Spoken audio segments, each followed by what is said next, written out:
this program we have tonight is one of 3 in our series called Leaders Speak Out, Paths to Climate Justice. Mary Wambui was our speaker in July, and Hassan Farouki will be speaking in September. And tonight we have the pleasure of hearing from Reverend Vernon Walker. So welcome to MCAN. I'm a board member, and we have one of the board members, and we have Phil Thayer and Tristan Thomas helping with the program tonight.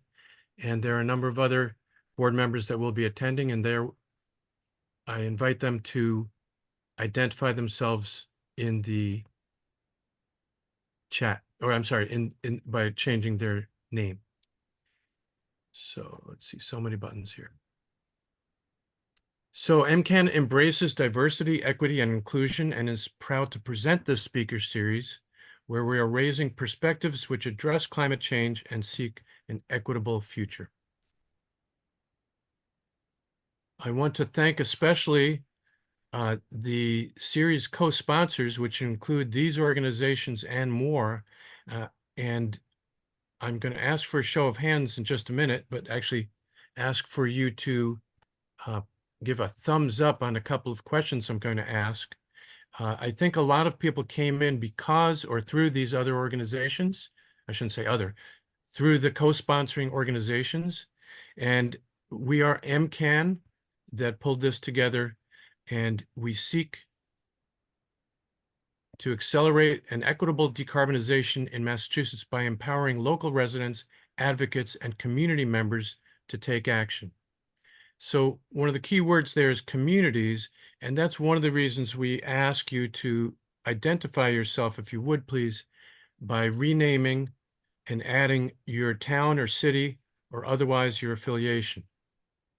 It's very helpful for us to know where people are at, because many of our members, or we don't really have members, many of the network participate in local climate action groups in their town or city and send representatives to our meetings. If you are interested in finding out more about MCAN and receiving our communications, please go to this website. Whoops, how is that happening? Okay, go to this website and click, put your name in if you haven't already done so. Gosh, somebody's mistakenly been able to, can other people see the scribble on the screen? Okay. The excitement of electronics. We do have a variety of programming. It can either be on the statewide level, statewide interest, I should say, or local organizing, or we go back and forth.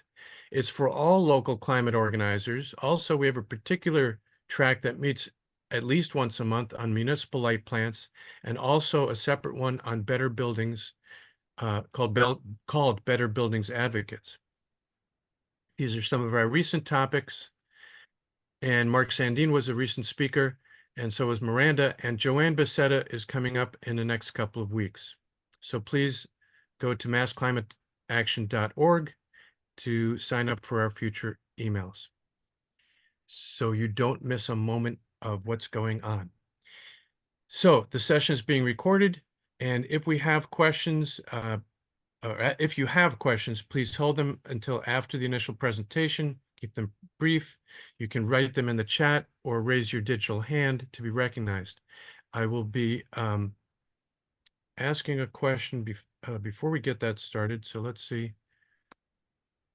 And I already said thank you very much to our sponsors. So if you, and I'm going to stop my slides. Vern's going to put his up in a minute. But before we do that, if you could go to reactions and be ready to, there's a thumbs up there. Okay. Phil said we should use thumbs up. So I'm going to ask a couple of thumbs up question. Give a thumbs up if you could, please, if this is your first time at an MCAN program, Massachusetts Climate Action Network. Anyone who's first timer, yay, welcome, welcome, welcome. That's terrific. I see 8, 9 people as they figure out how to raise their thumbs. That's terrific. Thank you. I will also ask another question. How many people were able to attend Mary Wambui's talk in July? That was July 18th. And this is another thumbs up, if you could, please. Anybody who was also here in July, please put a thumbs up again. Just a few people, so we don't have that much overlap between the two talks. That's interesting. That's great. And here's a question that has to do with programming that we're considering about EVP. And EVP is Environmental Voter Project. We had a program introducing the concept in this about for this election cycle, and we're considering having more programming between now and election day in November. So if you would please put a thumbs up if you're already involved in a climate related EVP program. That would be phone banking with Environmental Voter Project. Anybody at all doing any of that? And looking for those thumbs up. Okay, we have a few. I really appreciate people's patience with this. And I saw Cynthia, Mary, and did Greg? Is that Greg who raised his thumb on that? Great. Well, thank you very much, folks. And one person to admit. Thank you very much, folks, for your patience with the introduction. And we will be handling the questions after Vernon's talk. I've had the pleasure of working with Reverend Vernon Walker in his capacity with Crew, which he will be mentioning tonight, and then again in his current capacity with Clean Water Action. And I just want to say, and you all saw his biography in the publicity, so I'm not going to repeat all that, but I just want to say that it's a tremendous honor to have you here tonight, Reverend Walker. Thank you so much. We look forward to your presentation. Well, thank you so much, Fred. I am elephant happy and hippopotamus glad to be with you all on tonight. It's really a delight and an honor to be talking and in conversation, or will soon be in conversation with so many of those who understand the climate. The greatest existential threat is climate change, and are working to do something about it. So again, I count it a privilege and an honor to be invited here, and I really appreciate the work of MCAN. Certainly we know that MCAN is seeking to accelerate, equitable decarbonization in Massachusetts by empowering local residents. So really appreciate the work that you all are doing. I really want to also thank everyone for taking the time out of your busy day to be here. You certainly and literally are anywhere, but you've taken some time out to be here, and you thought it not robbery to be a part of this conversation. So I have a PowerPoint, and I am going to display the PowerPoint momentarily.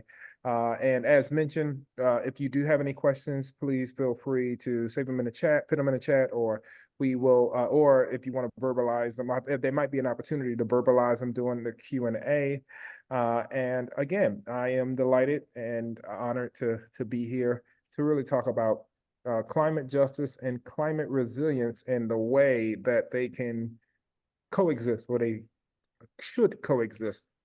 So it is with that in mind that I am going to share my PowerPoint. Let me go to share screen here.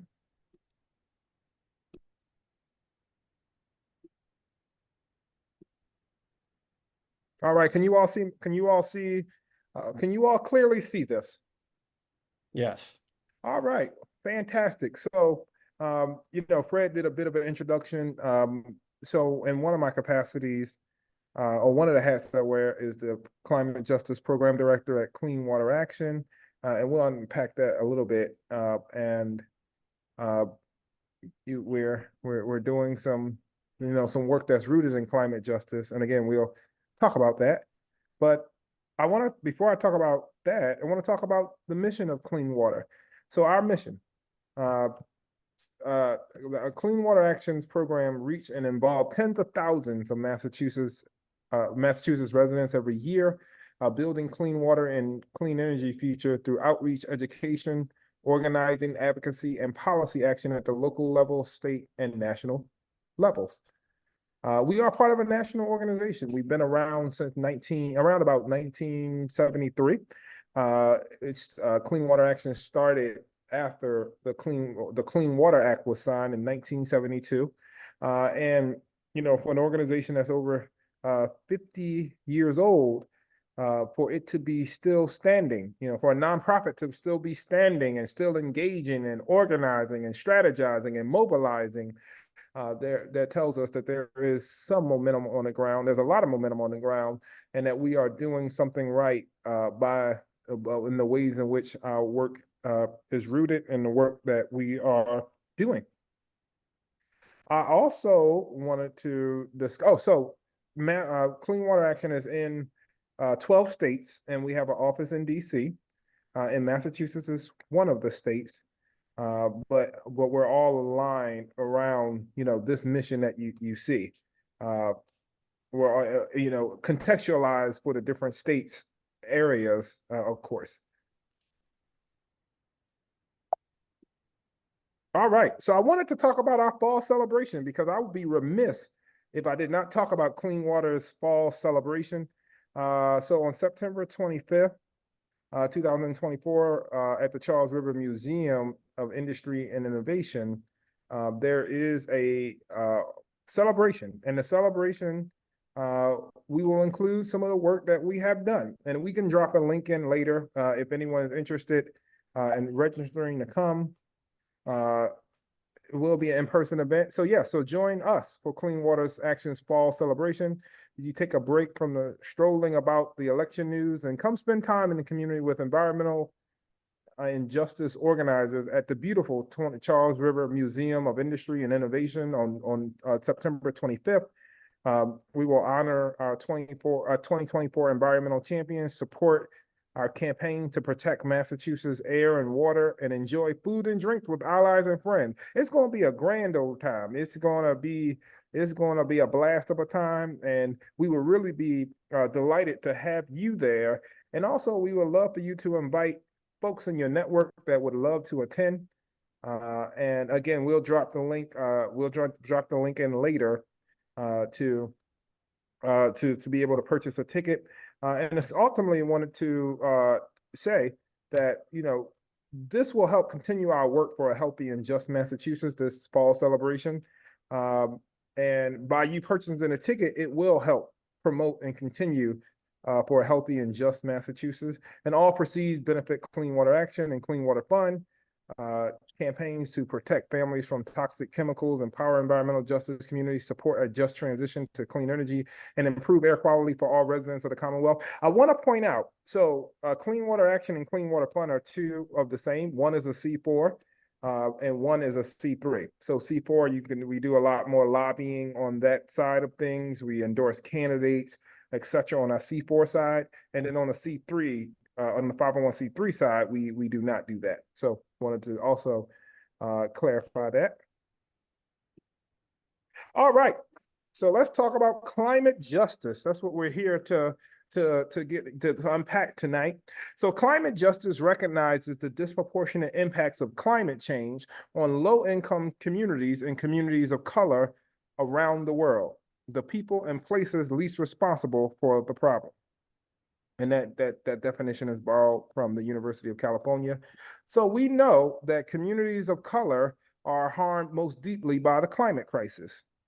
When we think of the climate justice movement, when we think of the response to climate change, it normally falls into one or two categories: mitigation and adaptation. And we'll talk a little bit more about that. But I want to first start with mitigation. Mitigation is an action to reduce greenhouse gas emission and limit the amount of warming our planet will experience.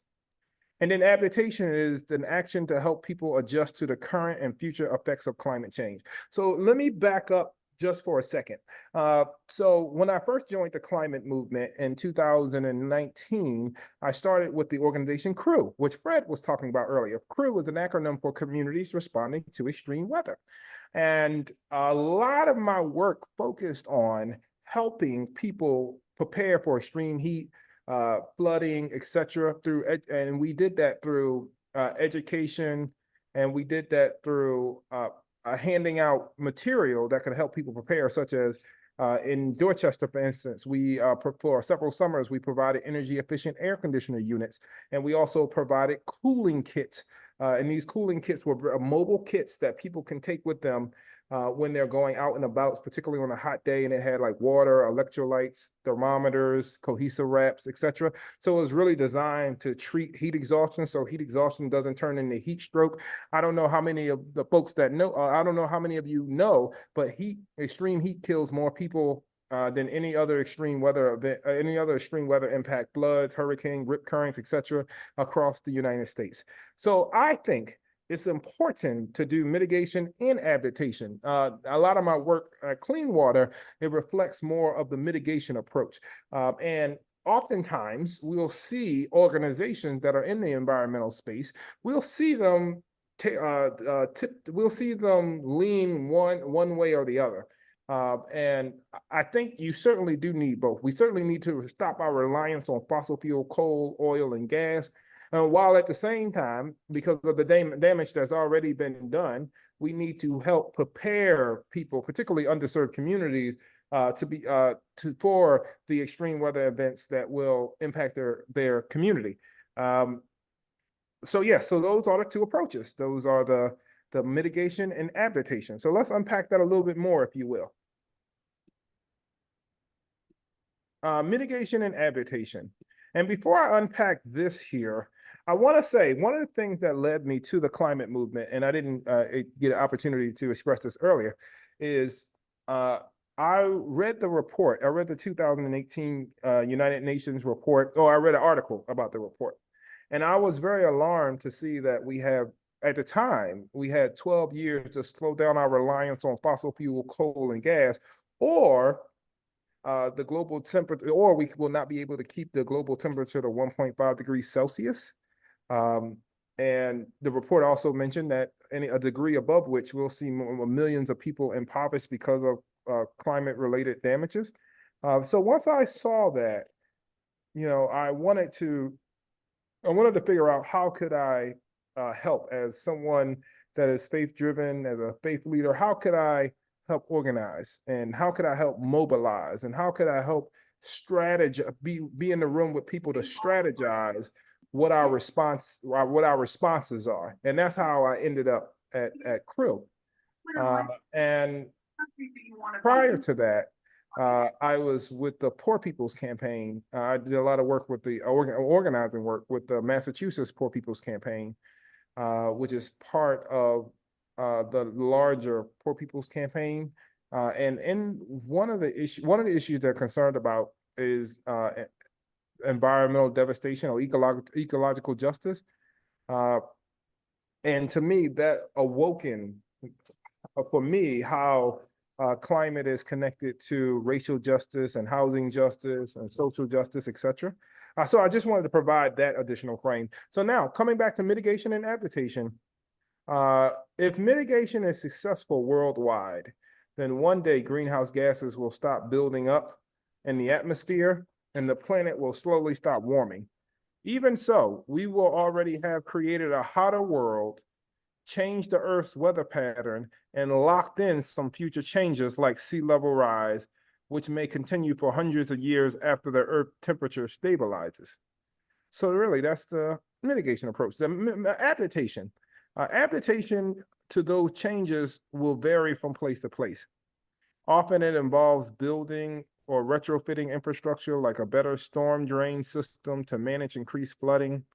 But adaptation can also include natural solutions like restoring wetlands to buffer hurricanes, or behavior and policy changes like growing new food crops that can handle better, warmer seasons and droughts, etc.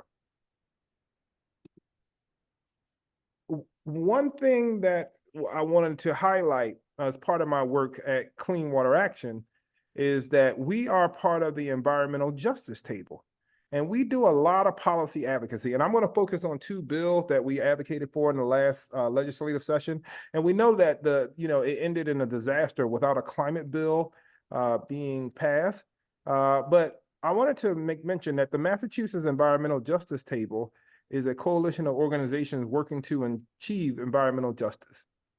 The Environmental Justice Table is led by Green Roots, Alternatives for Community and Environment, Coalition for Social Justice, Arise for Social Justice, Groundwork, Lawrence.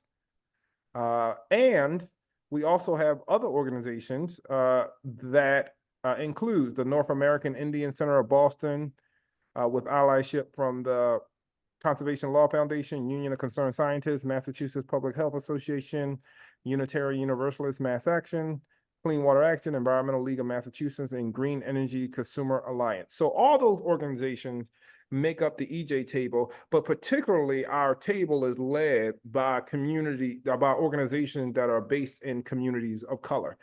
So really wanted to point that out. And as an EJ table, one of the bills that we advocated for was siting reform, an act relative to energy facilities siting reform to address environmental justice, climate, and public health.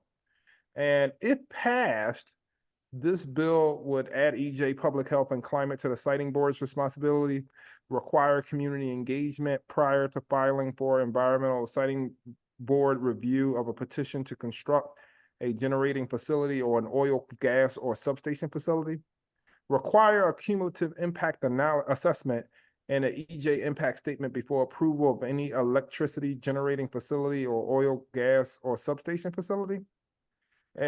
Prohibit the approval of electricity generating facility or substation if the EJ impact statement shows that they will result in public health or harms to EJ population. So on the surface, it seems like this is very common sense, but we know we have a broken legislative body in Massachusetts. There's a lot of issues that need to be worked out, and simply this bill was inspired by what happened in East Boston with the substation. I would imagine that you all are familiar with the substation and understood what happened in the community rallying against the construction of the substation. And the big issue with that is that while substations provide clean energy, and they do, the problem is that substations have been known to explode and flooded areas. And we know that East Boston is a community that flood tremendously.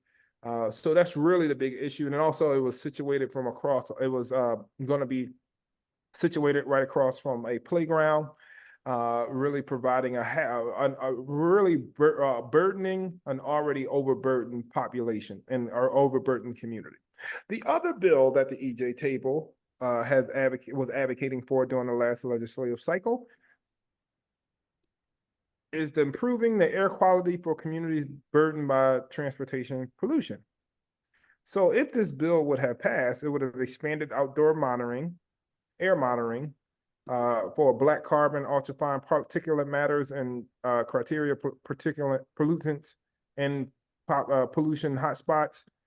It would have set and achieved ambitious air quality targets by 2030 to 2035, require the installation of air filters in existing eligible buildings, require advanced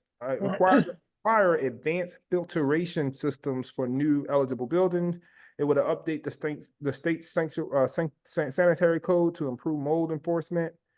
And it also would have, let's see here, it would have upgraded, let's see here, this is blocked out a little bit. So I will come out when I stop sharing my screen. I will come back and read that last point. So we will introduce that. I'll stop sharing my screen at the Q&A, and then I'll introduce that last point on the slide. Now, we know that air pollution is a problem. Air pollution is killing nearly 3,000 people in Massachusetts every year that new studies have found. Air pollution is not evenly distributed. That is to say it's most heavily concentrated in low-income communities, communities of color, and inner-city communities, and communities along the highway. That's from Dr. Phil. That quote is from Dr. Phil Landrigan. So let's look at the numbers.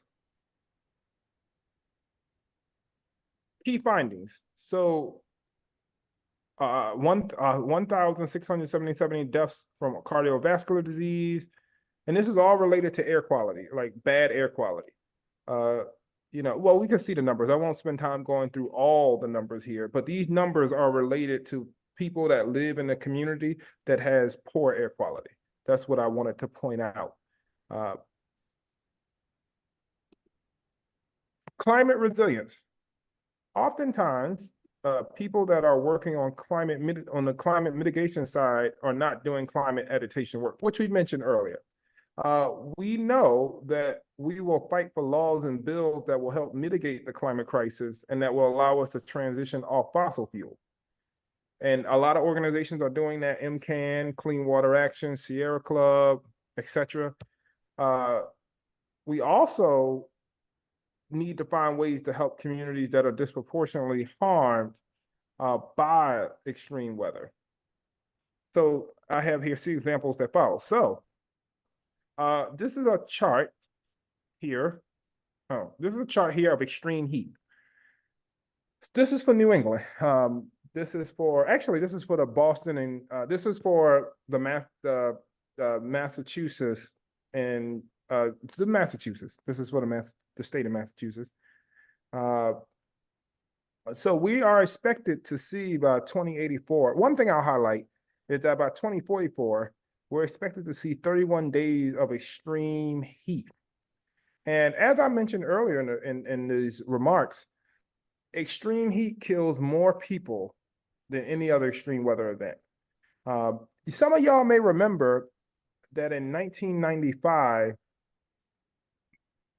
739 people died in Chicago because of the extreme heat of a 5-day heat wave. 739 people. So we know that extreme heat is deadly, dangerous, and disastrous. But oftentimes, a lot of people underestimate the true threat of extreme heat. And sometimes people don't know that they're experiencing heat exhaustion and possibly going towards a heat stroke until they're already like at that critical stage. So this chart tells us, at least for the Massachusetts region or Massachusetts state, that we're expected to see, by 2084, over 60 days of extreme heat. And summer is important. To note that summer is considered 91 days of June through August. So it's important to know that we're by 2084, if we don't slow down our reliance on fossil fuels, we are going at the worst of it. We're going to see over 60 days of extreme heat. So it's important to prepare, and it's important for I think wealthier communities and communities of means to figure out how to be able to work with community leaders that are in underserved communities that are disproportionately harmed by the climate crisis, how to work with them to ensure that there's a buffer created to be able to protect people during extreme weather, or particularly extreme heat emergency. Now, this is the greater Boston area. So we know that the urban heat island impact is real. And I just wanted to point out, what we see here. So we talked a little bit about East Boston earlier when we talk about the substation and it being an environmental justice community. It's also a community that suffers from the urban heat island impact, as you'll see right here. And then we look at other communities. We know that the whole city of Chelsea is an urban heat island. 1.9 miles is the whole city is an urban, and the urban heat island, to clarify, an urban heat island is a community that has more asphalt, more black roofs, more concrete than actual green space. So what happens is that if you have the presence of the things that I just mentioned, then, and the lack of green space, then your community is going to be much hotter than what the actual temperature is, because the urban heat island impact is already it will be intensifying and multiplying the effects of extreme heat. I also want to point out that when we look at Watertown, when we look at Belmont, we look at Brookline, we see that these are wealthier communities, and we see that these communities aren't suffering from the urban heat island. I want to point out with Franklin Park. While Franklin Park is in Roxbury, one of the reasons that it's predominantly blue down here is because it's mostly, green space. So also you see Ashmont Station. This is Dorchester. So we see that, that these areas are suffering increasingly from the urban heat island impact. How do we forge a bond?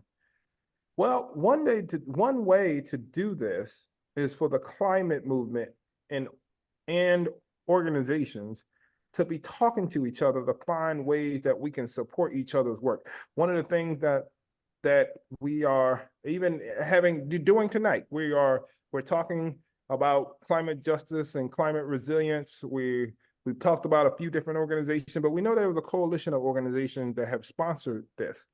And I think those relationships are important. And I think finding ways to continue to work together will strengthen our bonds, even when we may face policy defeats, or even when we may face situations that don't go our way, such as the legislators, the Massachusetts legislator not voting for a climate bill, for instance. I think if we have those bonds, we're able to strengthen one another, and we're able to encourage one another to continue to fight for climate justice, and really the fight like our lives depend on it, because our lives do depend on it. Because if we do not have a planet to inhabitate, then the other issues of great importance will seem to be less important if we don't have a planet to call home, such as racial justice issues, housing justice, indigenous justice. These issues are very important, and they're interconnected, and they're interlocked to climate change. But if we don't have a planet to inhabitate, then then it's hard. It'd be very difficult to wrestle with those issues. I want to quote Dr. King, Martin Luther King, who said that all men are caught in the inescapable garment of mutuality, inescapable network of mutuality, tied in a single garment of destiny. Whatever affects one directly affects us all indirectly. Then he went on to say, I can never be what I ought to be until you are what you ought to be. And you can never be what you ought to be until I am what I ought to be. Perhaps one way for this to happen, this quote to become a lot more real in the climate movement, is for climate groups to unite and break down silos to find our common ground that will allow us, those who are doing adaptation work, those who are doing mitigation work. I think it's important that we put front and center environmental justice community members, or community members that live in EJ communities, and let them be at the center of our advocacy efforts. Let us support those that are coming from historically disenfranchised communities. Let them have an opportunity to have a leadership role, perhaps within your organization, and have a leadership role in our movement, and let us work together to be able to support that leadership, that particularly from impacted communities. I think it's important that when climate organizations that focus on mitigation, when events are held, perhaps there might be space in those types of events for organizations that focus on climate resiliency to come and to speak at those events, and vice versa. So I think we certainly have to figure out how and work together across the adaptation mitigation lines to strengthen our movement. So we have action steps. So there is something called the Triple Win Pledge. One coalition that I did not mention that Clean Water is a part of is the Green Justice Coalition. And it's a coalition of unions, community groups, labor, environmental groups working together to advance justice. And one thing that we are working on is project labor agreements.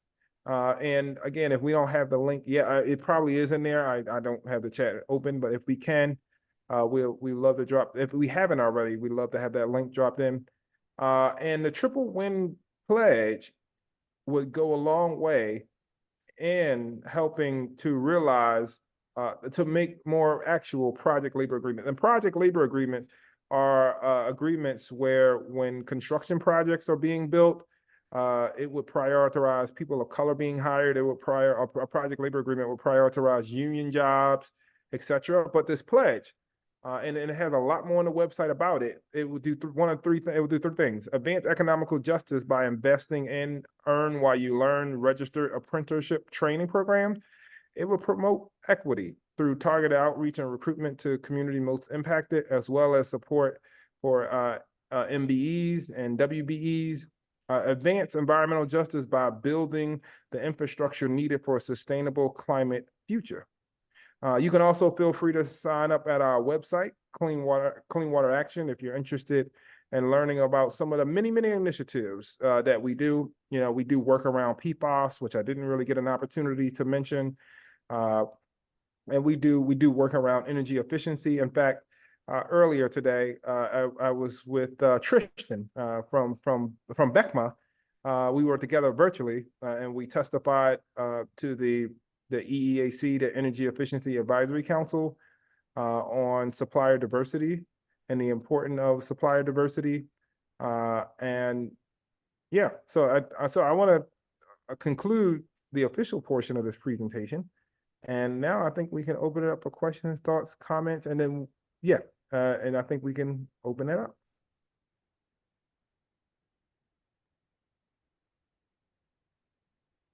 Well, thank you very much, Reverend Walker. That was very insightful, and you definitely centered the most important topics when we're talking about the urgency of the moment, as well as the importance of making sure we're centering environmental justice. I want to encourage folks that have questions to feel free to raise your hands, and I can call on you. You can also drop questions in the chat, and I can read it. Go ahead, Reverend. Yes. Oh, thank you so much, Tristan. I wanted to return to that last point that I said I would return to when I stopped sharing the screen. So when I was reading about what the improving air quality for communities burdened by transportation pollution bill that was filed, the last thing it would have done was upgrade building codes to prevent the installation of new gas stoves. And while these bills did not pass last session, the EJ table is committed to continue to fight for policies that center environmental justice, and the EJ table is looking forward to fighting next session for efforts that would not only protect the most vulnerable in our Commonwealth, but also that would center environmental justice. So I wanted to add that.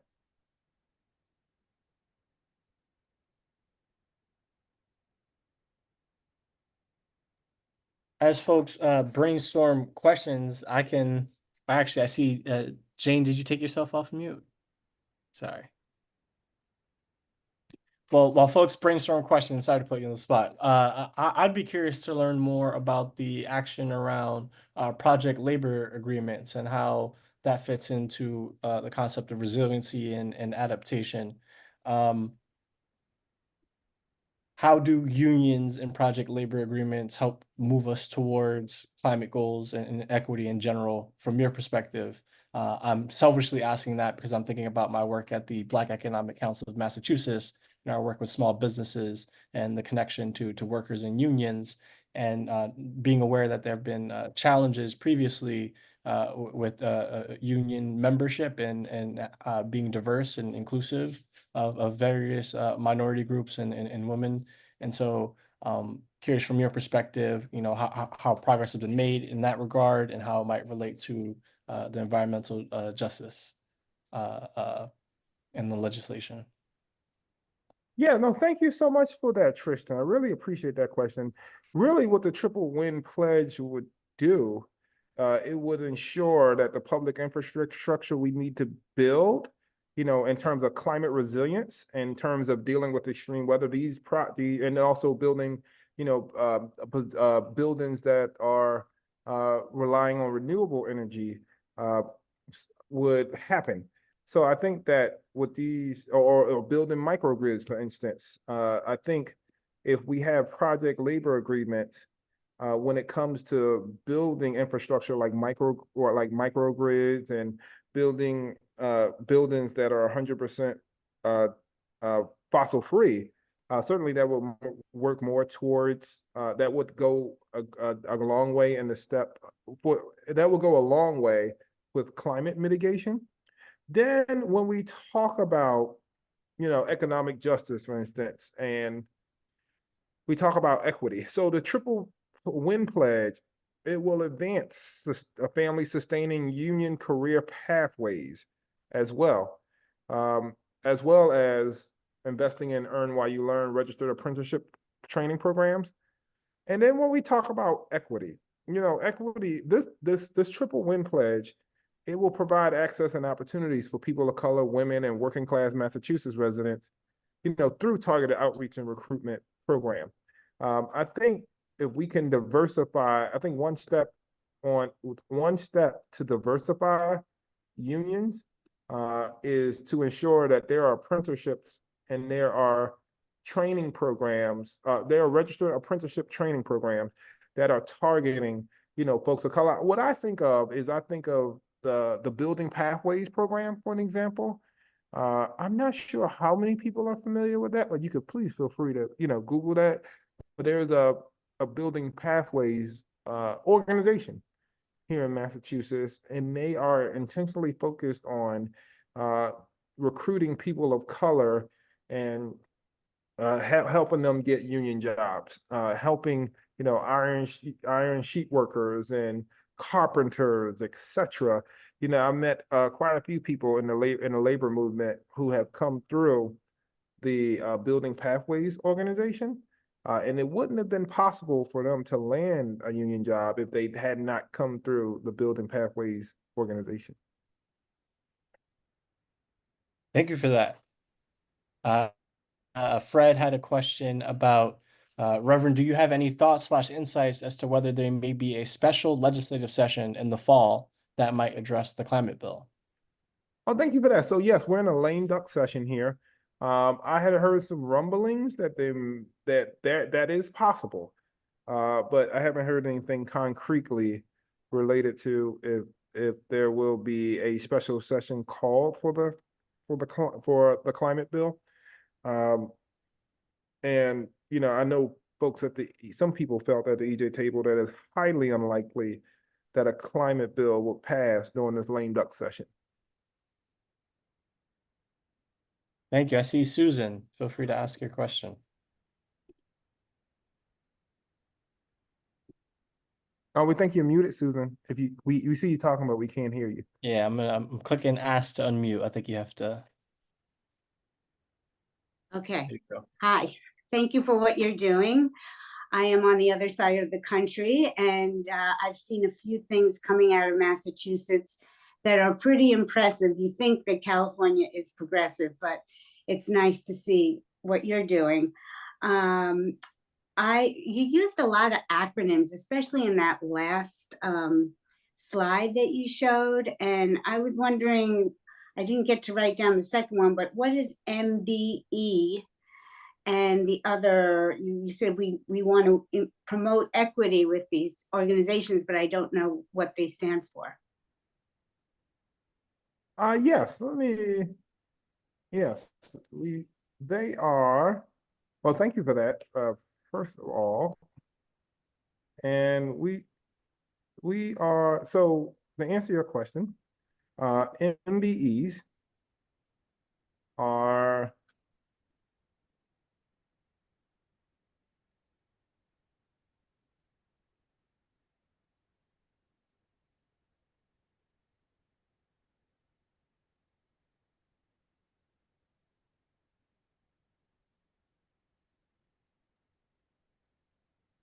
oh, so yes, MBEs. Can you hear me now? Yes.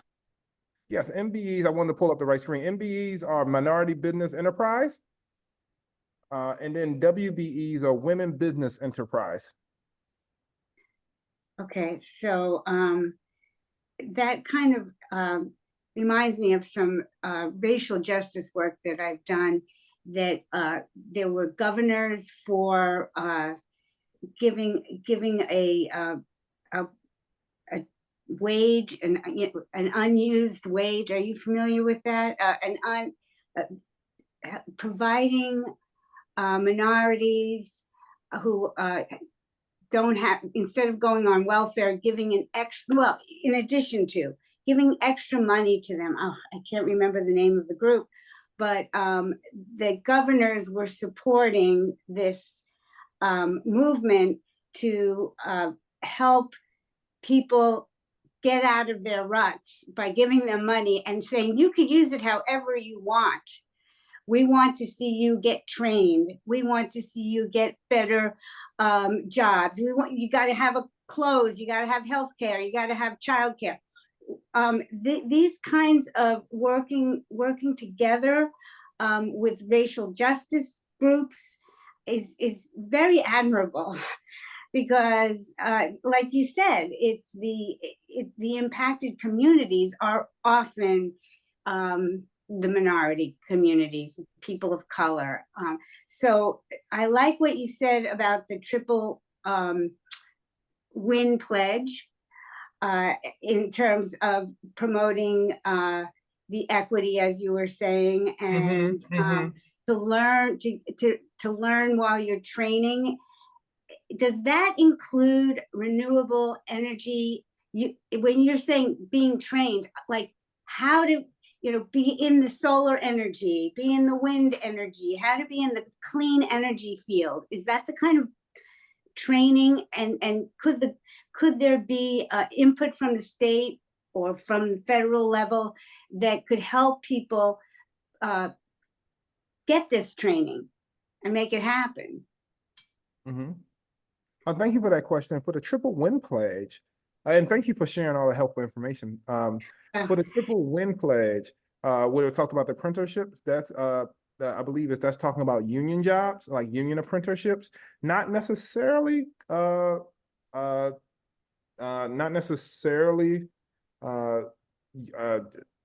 energy jobs. But wouldn't that be nice?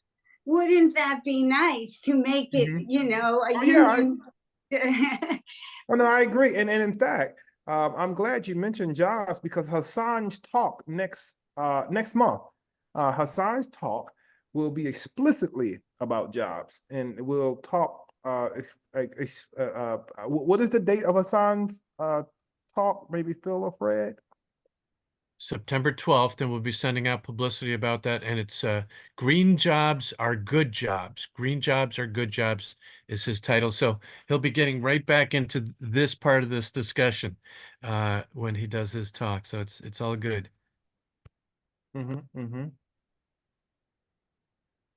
you. We'll go to Phil, and then I can read a question in the chat from Tom. Phil. Yeah, that was just going to draw your attention to Tom's question, Tristan. Great. Tom, I'll read your question if that's okay with you. Otherwise, feel free to unmute yourself. And Tom says, any local or regional resources / ideas that our CAP committee that is charged with developing / implementing a new climate action plan can tap into to improve the level of engagement we achieve among members of our EJ communities?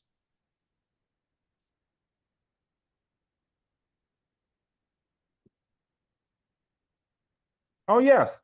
Thank you for that. I think I have to do a little bit more probing on that. It's and I'm trying to remember what this CAP is an acronym for. Can someone remind me of what CAP is an acronym? Climate Action Plan, probably.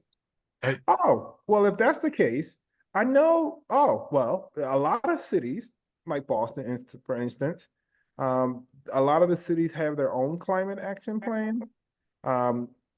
I know Cambridge has its own climate. I live in Cambridge, Massachusetts. I know Cambridge has its own climate action plan. I think where a lot of these plans struggle, and a lot of cities, I want to back up and say a lot of cities in Massachusetts have a climate action plan committee, and sometimes it's filled with residents, so it's not filled with all people who work for the municipality.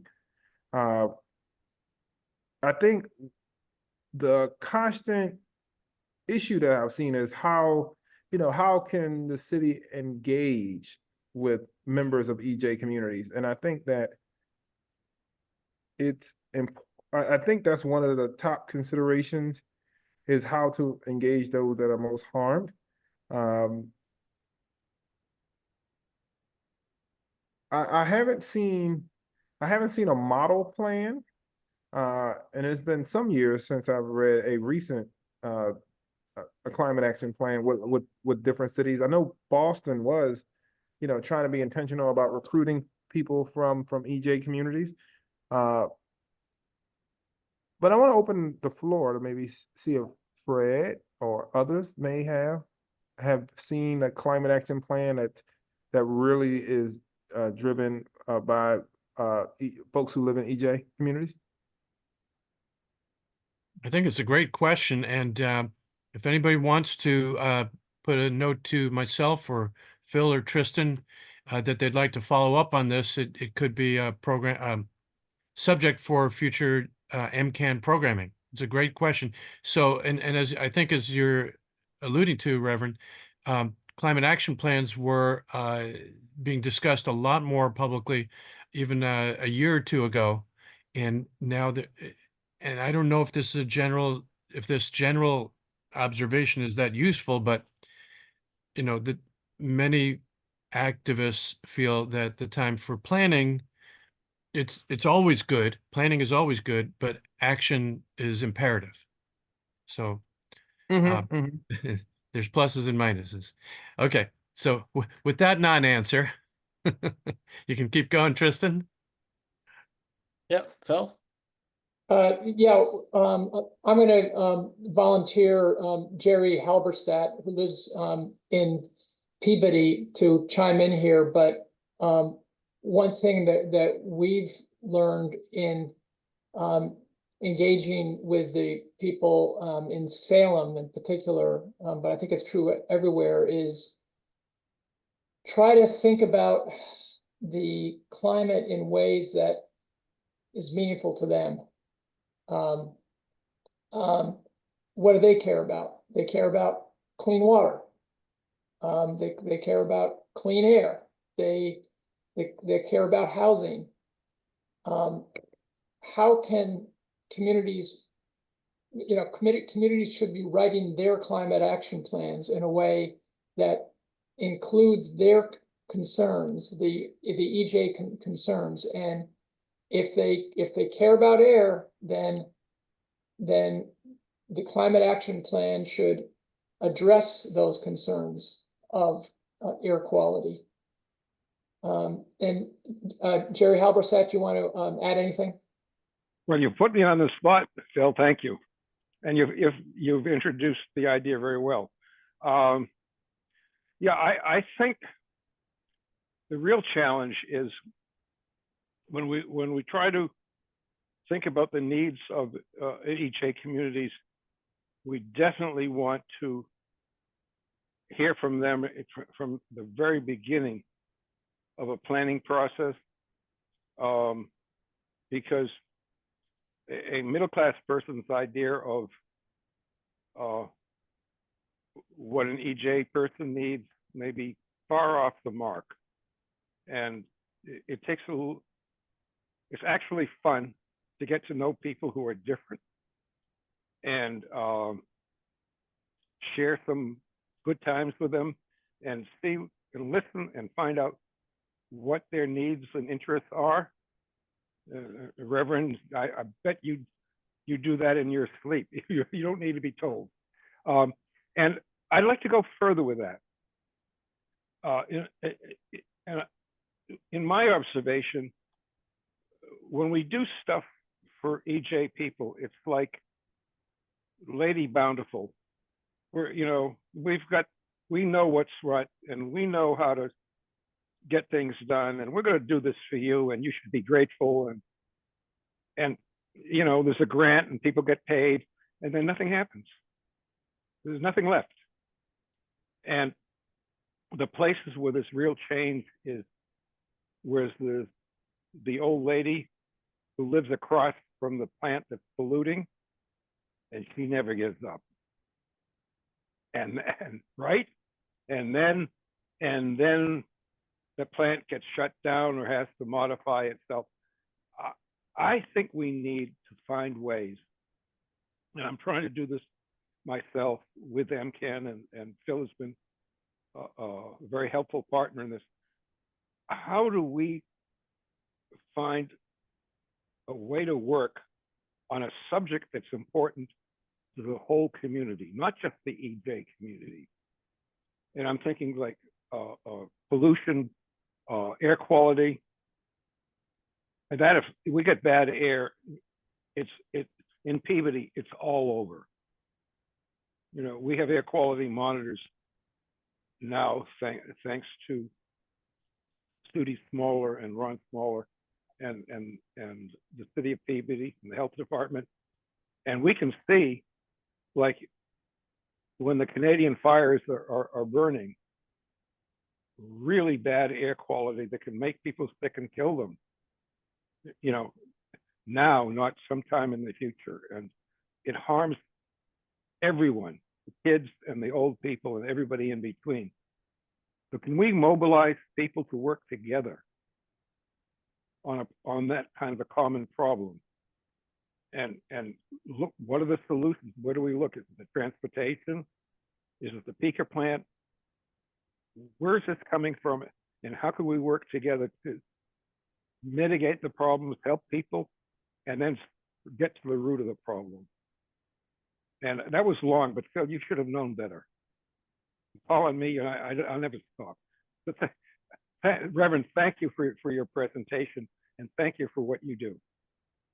Yeah, we're 1 minute shy of 8 p.m. And so just want to thank everybody for taking this time this evening to join us. And I want to turn it back to Reverend Walker for any closing thoughts. I believe we will turn off the recording at 8 p.m. And if folks want to stay on for an additional 10 minutes or so for conversation, you're most welcome to stay and join us for another 10 minutes of conversation. But Reverend Walker, please, closing thoughts. Well, yes, I want to thank folks for being here. I recognize some friends. I see Cynthia Hibbert, from Green Cambridge. She's a neighbor of mine, and we also serve on the board together over at Green Cambridge. And really glad to see her. I believe I saw Nathan Phillips. So I believe that's the same Nathan Phillips from Boston University. If it is, I'm so glad to have you here. And he actually raised a question, and I put the answer in the chat. He'd asked when I mentioned about plants and food, what community initiative or idea that I find most inspiring and worth building on. So I actually responded in the chat, the effort, the food forest in Mattapan. I put the link to the article from WBR. I had an opportunity to go and walk through this food forest last summer, and Vivian Morris is working with that, and it's really inspiring. Again, feel free to check out the WBUR link I put there. And most of all, I'm glad to have had the opportunity that is him. Okay, yes, that's Nathan Phillips. I just saw that. That's me. All right, great to see you, Professor. It's been a while, so glad you're doing well. And Nathan was instrumental in helping fight against the Weymouth compressor station. So he did a lot of extraordinary work, even went on a hunger strike, if I remember correctly. This was before the pandemic. So really appreciate him being here. And most of all, appreciate you all for being here. I can hang around after the recording. So I think I can turn it back over to Tristan or Fred or Phil to usher us into the part after the recording. Sounds good. So if it's okay, I'm going to hit the stop recording.